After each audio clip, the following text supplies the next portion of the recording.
Sadhu. Happy homage to the Blessed One, Supremely Enlightened Buddha. Sadhu. Happy homage to my teacher, Lukaswami Mahas. Sadhu. Okay, so we go back to our main sutta we were discussing last time. From the numerical discourses, book of the six is with Migasālā Sutta, and here, if you can remember the opening session of the sutta, the lay woman Migasālā was confused because after the passing of her father Purana, who was practicing a celibate life, avoiding common practice of sex.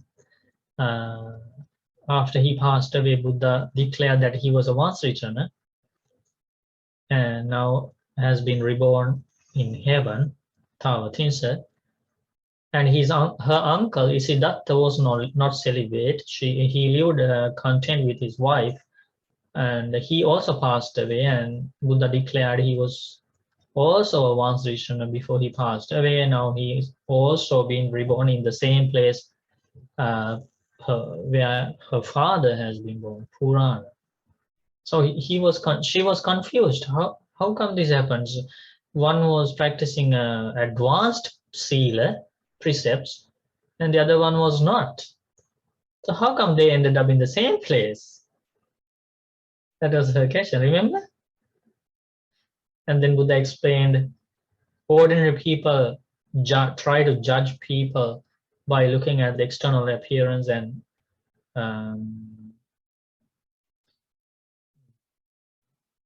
just focusing on few factors of different individuals' lives, but that's not good to judge people.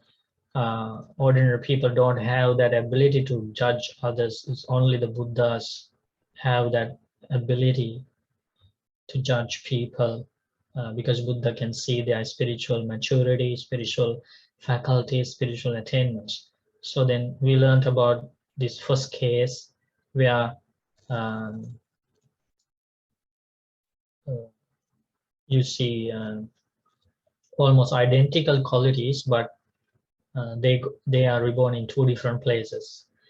And Buddha explained the reason. And today we are going to learn about the second part of that, starting from here.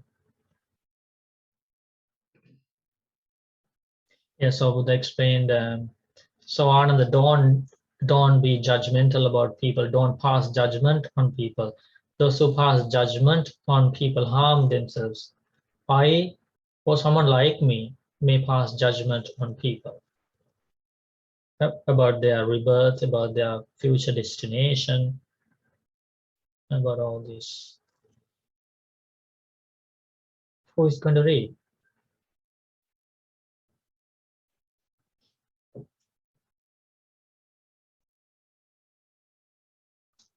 I can read one thing. Mm-hmm. Take another person who is angry and conceited, and from time to time has greedy thoughts, and they have not listened or learned or comprehended theoretically or found even temporary freedom. When their body breaks up after death, they are headed for a lower place, not a higher. They are going to a lower place, not a higher. Take another person who is angry and conceited, and from time to time has greedy thoughts. And they have not, no. In this case, they have. They have, yes. And they have listened or learned or comprehended theoretically or found even temporary freedom. So let me go to the description.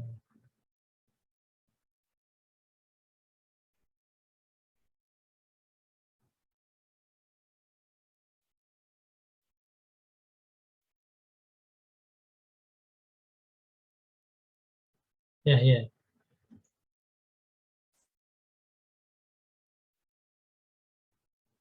You can continue. Oh, yes. And found temporary freedom is better and finer than the other person. Why is that? Because the stream of the teaching carries them along. But who knows the difference between them except a realized one? And you can you read this part? Judgmental people compare them, saying, this one has just the same qualities as the other. So why is one worse and one better? This will be for their lasting harm and suffering. So Ananda, don't be judgmental about people. Don't pass judgment on people. Those who pass judgment on people harm themselves. I or someone like me may pass judgment on people. Sadhu. Okay, you can see here about the Buddha explains about another two people. In the first case, the person gets angry. He's conceited. You know, he has ego, lots of ego, and he's greedy from time to time. And the second person has the same qualities. He also gets angry. He has lots of ego, and he also is greedy from time to time. So the people will, looking at them outside, people will only notice these qualities, right? But after they passed away, Buddha would reveal that the first one, in the first case, he ended up being reborn in a lower destination. However, the second person has been reborn in a higher destination, maybe attained some stages of enlightenment and developed the spiritual path. And then the ordinary people, the judgmental people, are confused. They question, how come? Both of them had the same qualities. So why did they go to two different places? How did that happen? And only Buddha saw the reason. What is the reason? In the first case, there is a difference. He or she has not listened or learned or comprehended theoretically or found even temporary freedom. That means that person didn't come across the teachings of the Buddha. He didn't follow the Noble Eightfold Path. He didn't know anything about it. So he didn't have the opportunity to develop wholesome qualities. As a result, he passed away with all the defilements in his mind. So he will be reborn in a lower destination. In the second case, even though the person gets angry and conceited and greedy from time to time, he was fighting against those defilements because of this. He or she has listened and learned and comprehended the Buddha's teachings, right? That was a big difference between the two individuals. He was fighting against those defilements, and that was the only reason. And Buddha explains here about that.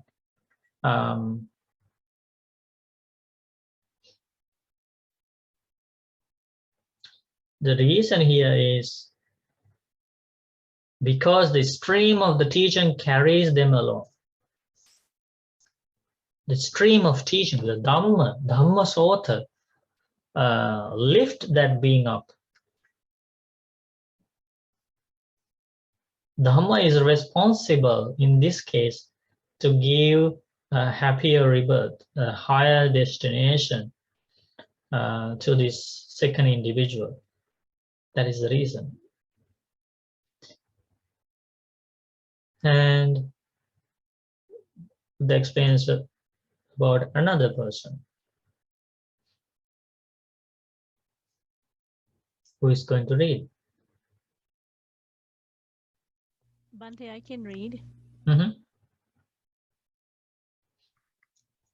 Take another person who is angry and conceited, and from time to time has the impulse to speak inappropriately, and they've not just listened or learned or comprehended theoretically or found even temporary freedom.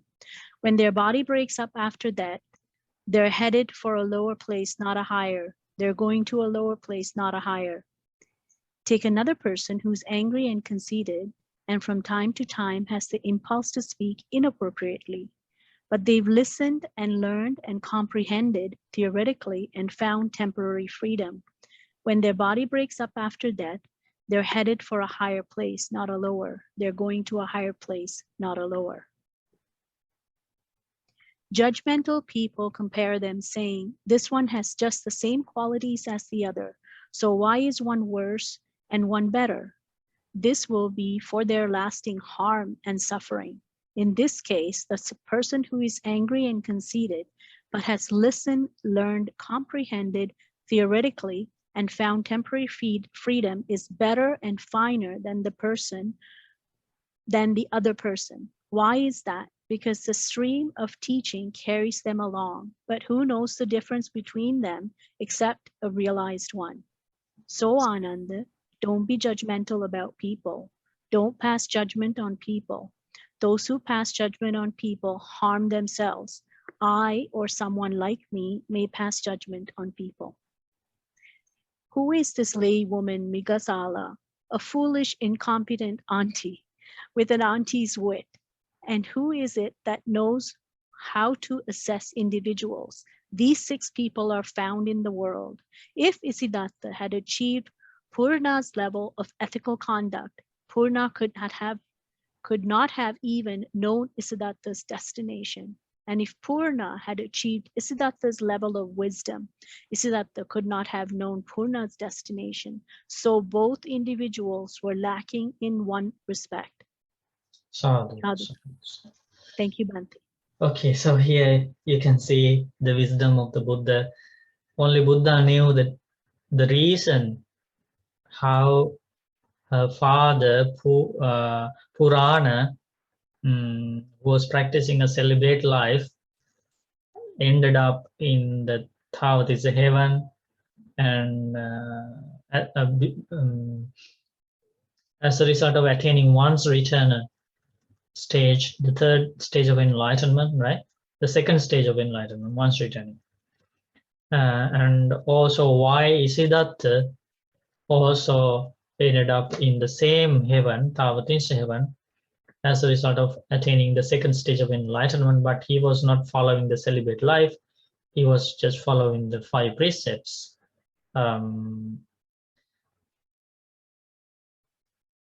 So both individuals were lacking in one respect.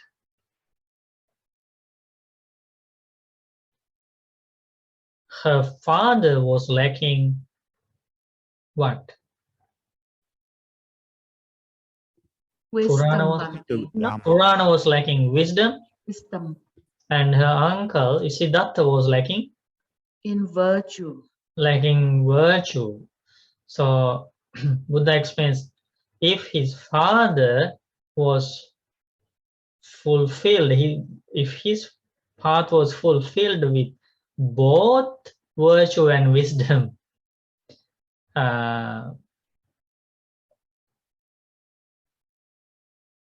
Isiddhartha won't be able to find the place where Purana took rebirth, because Purana would have gone to a higher Brahma world, higher world.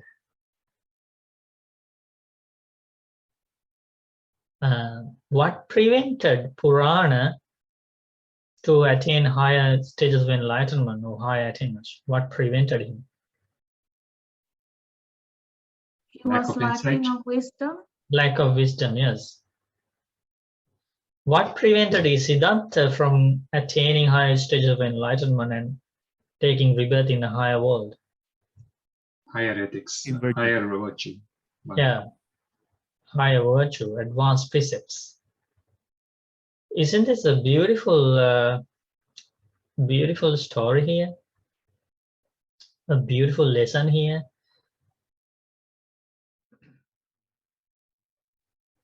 That let's say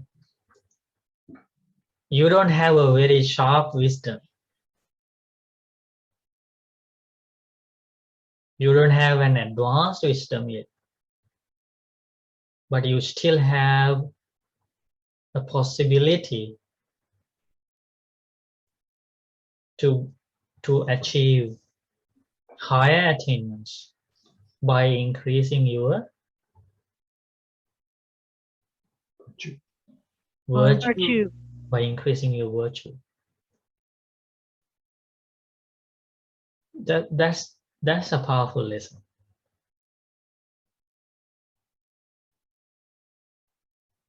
You see, Siddhartha had that powerful wisdom. Purana did not have that kind of wisdom, but he didn't give up, right? He was able to go near Siddhartha with his precepts. Imagine if somebody develops both in a very strong way, both virtue and wisdom. Imagine the result.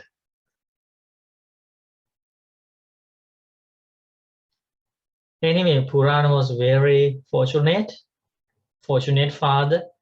He attained not only one first stage of enlightenment, he attained even the second stage of enlightenment, once written as a lay person.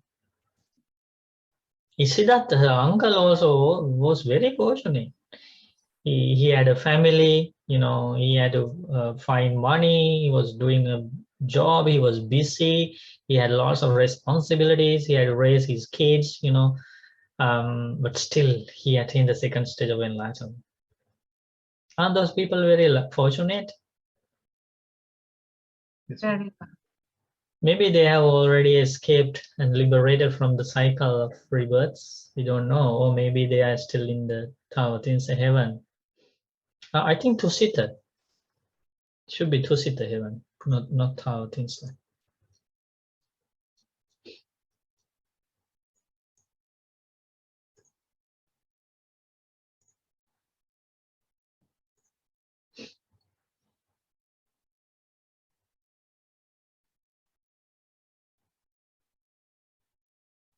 Yeah, Tusita and Kayang Uppan.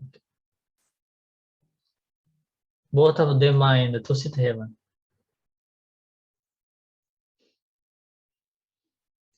So everybody, can you say sadhu? Sadhu. We have completed the learning the Sutta Migasālā Sutta from Anguttara Nikaya. Can we have questions, please? Yes. Bhante, there's one part that it says that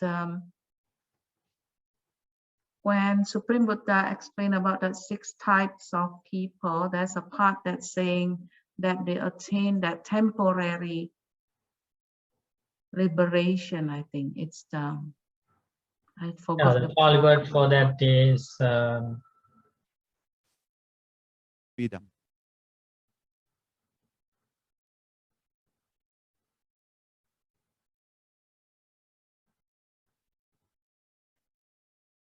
There, Bhante, sama ikampi vimutting nalapati. yeah, that's a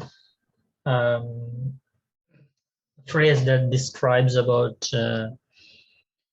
any sort of understanding about the Noble Eightfold Path, about the Four Noble Truths, and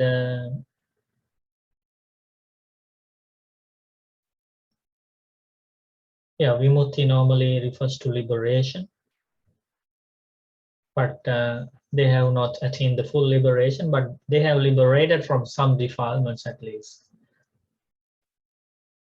or some kind of results. They have experienced some kind of results due to the practice of the Noble Eightfold Path. Something like that. Bhante, it is temporary because they haven't achieved the first stage of enlightenment yet. Can we say that?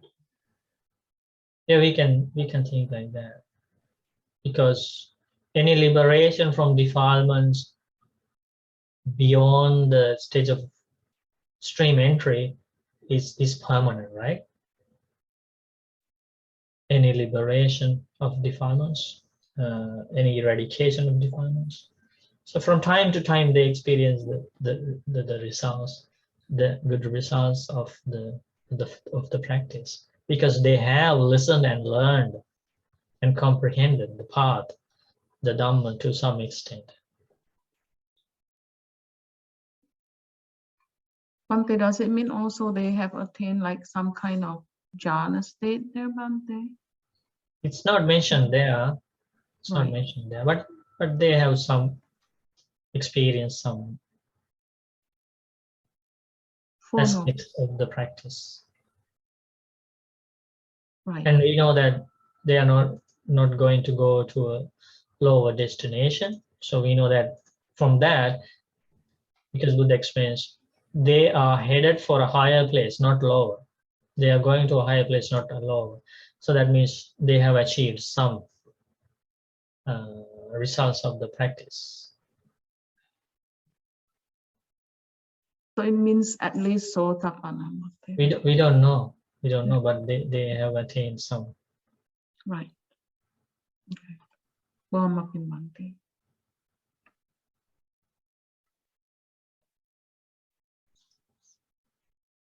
Then Yes, Bhante, the Buddha says I or someone like me. So who is he referring to? Someone like me? To the previous and future Buddhas. Thanks.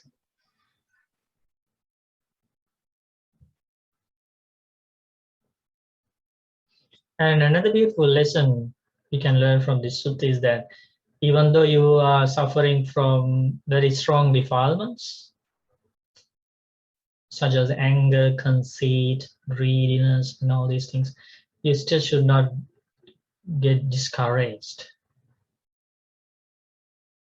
Because the Dhamma path will support you in an unbelievable way.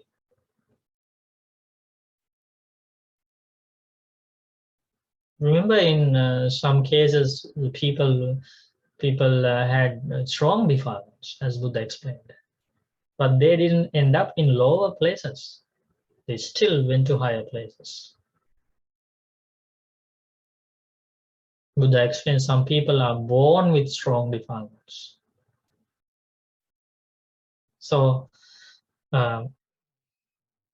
people who are born with strong defilements are categorized into two groups. We can see here.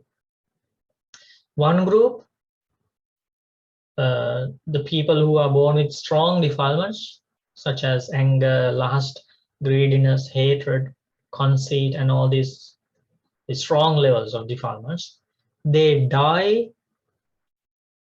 with an increase of those defilements without working on them,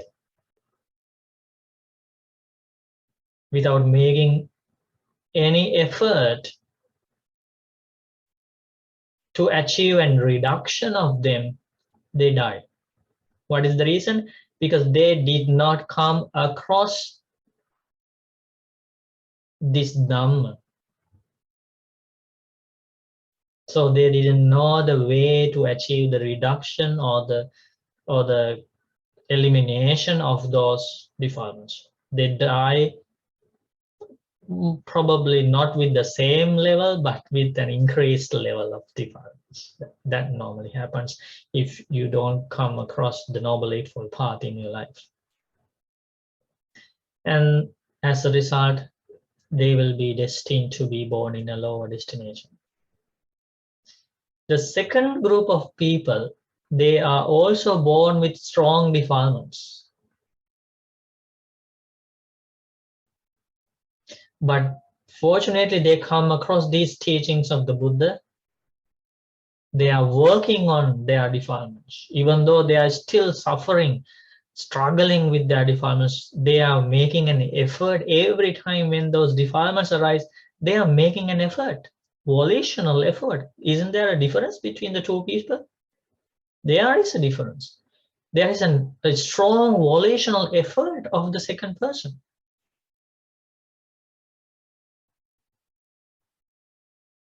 And the people who try to judge the book from its cover don't see the struggle that is happening inside the mind. They only see the other person gets angry, this person also gets angry. This person's Dhamma path, what is the purpose? He doesn't use the Dhamma. He still gets angry, he's conceited, he is greedy. So no difference. Why you follow the Dhamma? They don't see what is happening inside the mind. There's lots of things happening inside the mind. Because he is making a volitional effort, deliberate effort to fight against those strong levels of defilements. A powerful good karma accumulation is taking place inside. It's invisible for the outside world. As a result, this person dies with a reduced level of defilements compared to the level of defilements this person had at the time of death, at the time of birth. This person dies and leaves this world with a reduced level of defilements. And also, additionally, with some stages of enlightenment possible.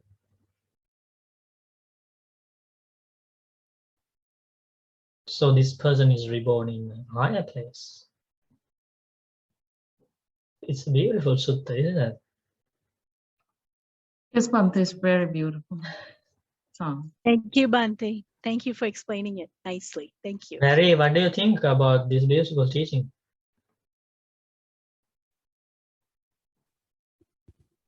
Very good, Bhante. Very enriching. Yes, Barry? No, I was just saying it was very good. Thank you. Yeah, it's beautiful, new things. Any other questions?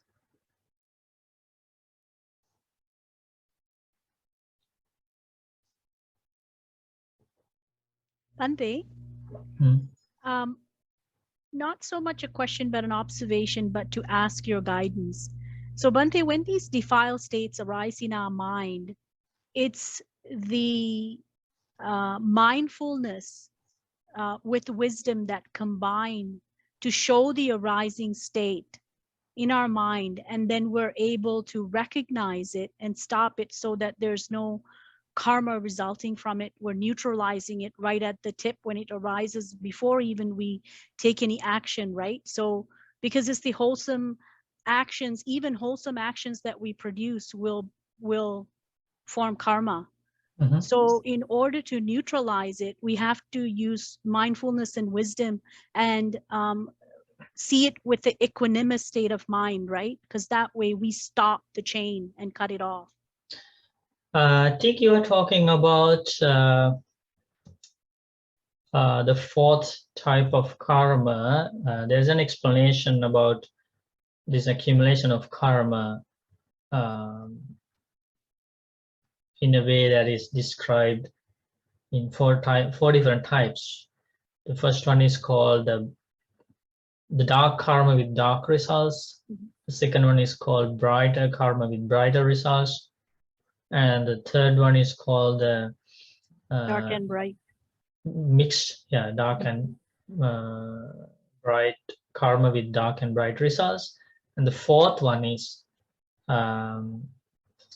neither dark nor bright karma with neither dark nor bright results that leads to the destruction of all karma. And how that karma is accumulated is by following the Noble Eightfold Path. Anytime when the Noble Eightfold Path is practiced in a disciple of the Buddha, yes, the fourth type of karma is generated, and it's also known as karma, but it leads to the destruction of all the dark karma, all the bright karma, and all the karma with dark and bright mix. And will lead directly to Nibbana. Yes, Cessation. yes, that's about the fourth type of karma. Thank you, Bante. Thank you. Okay.